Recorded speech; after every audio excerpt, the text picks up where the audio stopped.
let me share with you first a few facts about fear and love, coming from science, in fact. First one, the median age of onset for anxiety disorders, meaning pathological fear, is 10 years of age. That means that 50% of the cases have been diagnosed before age 10. Experiments performed in monkeys demonstrate that a baby monkey growing with and fed from a surrogate mother made of cloth or wires will develop a fearful personality. At a human level, this would mean that detached mothers tend to produce anxious children.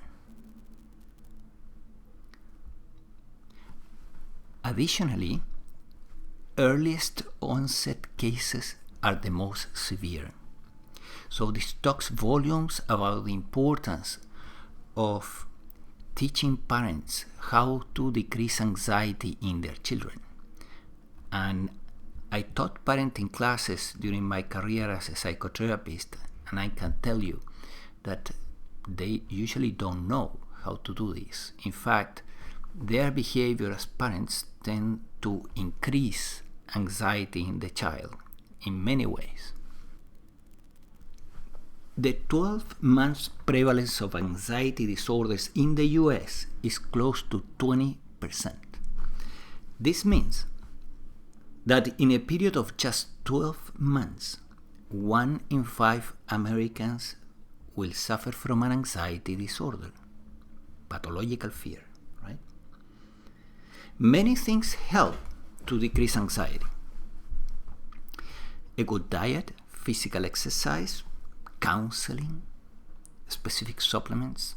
I have done both in my career and for years or decades. Brain nutrition and counseling. Today as a life coach.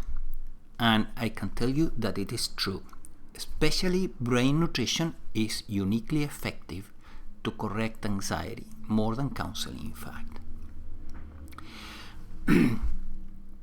However, if you want to floor anxiety or fear really deeply so that you live a life free of fear, free of worries, you need to do something else.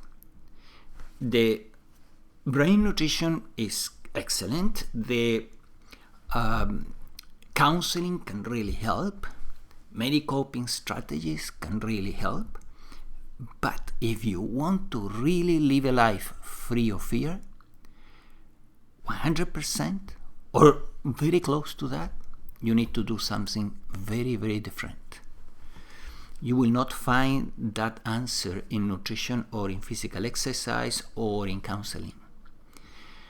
And I'm talking about non-duality. And non-duality is the only thing I have found that really, really works at living a life free of fear.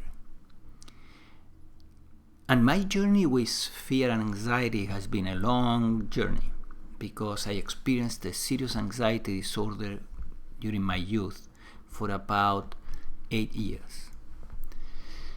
So, although I was able to heal the disorder using, in my case, nutrition, targeting the brain with nutrition, and later on, of course, I applied all type of mental strategies, and all that was helpful. Still, in order to really, really lower the anxiety to a point that is almost non-existent, I had to use non-duality. So, how this works? It works based on a spiritual principle. And the spiritual principle, you have heard it many times. We all have heard it, that we are all one, right? Everything is one. One Brahma without a second, etc., etc. But how we can make that part of our own life? And furthermore, why it works. Why fear is gone when that realization comes. The reason it works is because the realization of oneness, not two, leads you into the following. Everything that is in your awareness, your microcosmos, the world that you are seeing, the computer screen, the room you are in, the sounds, the body, your thoughts. If you have a window, the distant trees and even distant mountains, or stars if you're lucky to see the sky at night. All that is being perceived in your awareness is your microcosmos. And that microcosmos is you. The idea that there are different things in that microcosmos is an idea only, it's a belief. And it's fed by a process called naming. You name the star, you name the sky, you name the tree, you name the wall, you name the computer. Until all that is being seen as separate things. If there was no language whatsoever and no way to name anything, then you would have only one word to name all these things. And I tell you what word is that. Is me. You look at the screen of the computer, me. Look at the wall, me. Look at the sky, me. The star, me. The tree, me.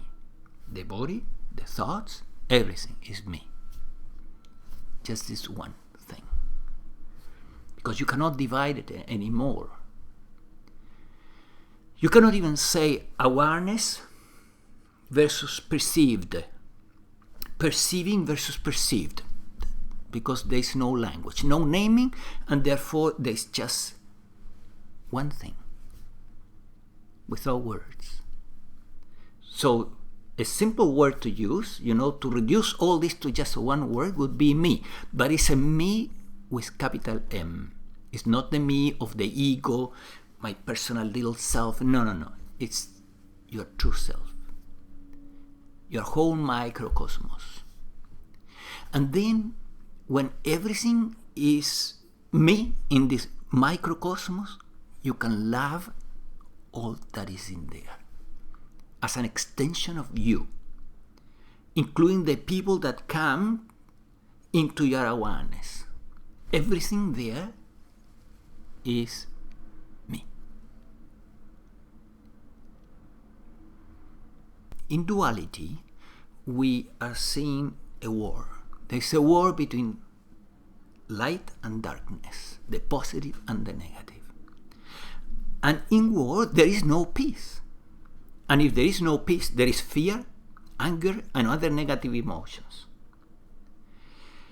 When you see everything as one, there is no more duality, no more light and darkness, and therefore no war. So there is peace.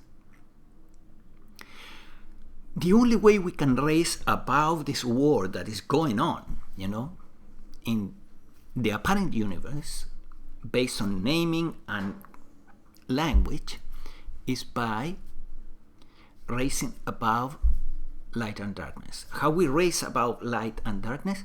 We go to what we really are, our true self, which is above light and darkness. Our true self is pure consciousness or pure awareness and is not touched by the war. By raising above this conflict that is in the universe, the war is over. When the war is over, everything is me. And when the war is over, I can love everything, because everything is an extension of me. So let's say that you are being challenged by a symptom or a disease, something that in the relative you would hate to experience. A painful disease, for example, or a deadly disease. But in non-duality, that disease is you. So you can love it. You don't see it as an enemy. You see it as part of this whole, which is what you are. That leads to the absence of fear. You were fearing the disease, the symptom, and now you love it, so you don't fear it anymore, because it's your friend, it's you.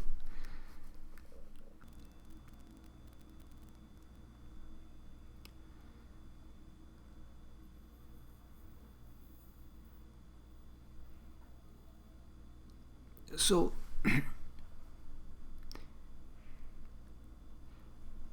in order to be able to realize non-duality, we need to wake up. What does it mean to wake up? It's simple. We need to wake up to our true nature. We need to realize that we are not Jan or your name or somebody else's name. That we are not the persona, we're not our thoughts, we're not our emotions. We are essentially awareness. So that's the first realization about you. I am essentially this camera that sees, that perceives the thoughts, the feelings, the emotions, the sensations, visual sensations, auditory sensations, this camera. That is much more real, a much more real you than all the other things. That's the first realization about you. And the second one is when you remove language altogether, then you cannot separate between the camera, awareness, and the perceived, the things that are being perceived. So you just see oneness. So this camera, awareness, is nothing. It's a no thing. It's very real, of course. It's the only real. It's the only permanent. Everything else is changing in the movie, but the camera is always there looking at the movie, even in dreams. So the no thing, that is called the nothingness in Buddhism, is the real, and everything else, the movie, is the unreal. So first you identify yourself, you recognize yourself with the real, with the no thing. And then the next step is, without language, I cannot separate the perceived and the perceiving, the perceived and the awarenessing. And therefore, there is just one. It's all me. Then I can love everything. That's unconditional love. And then fear is gone. So I hope this helps. And as you see, the first step is awakening. Awakening to I am no thing. It's the step back in Zen. And then the second step is the step into the oneness.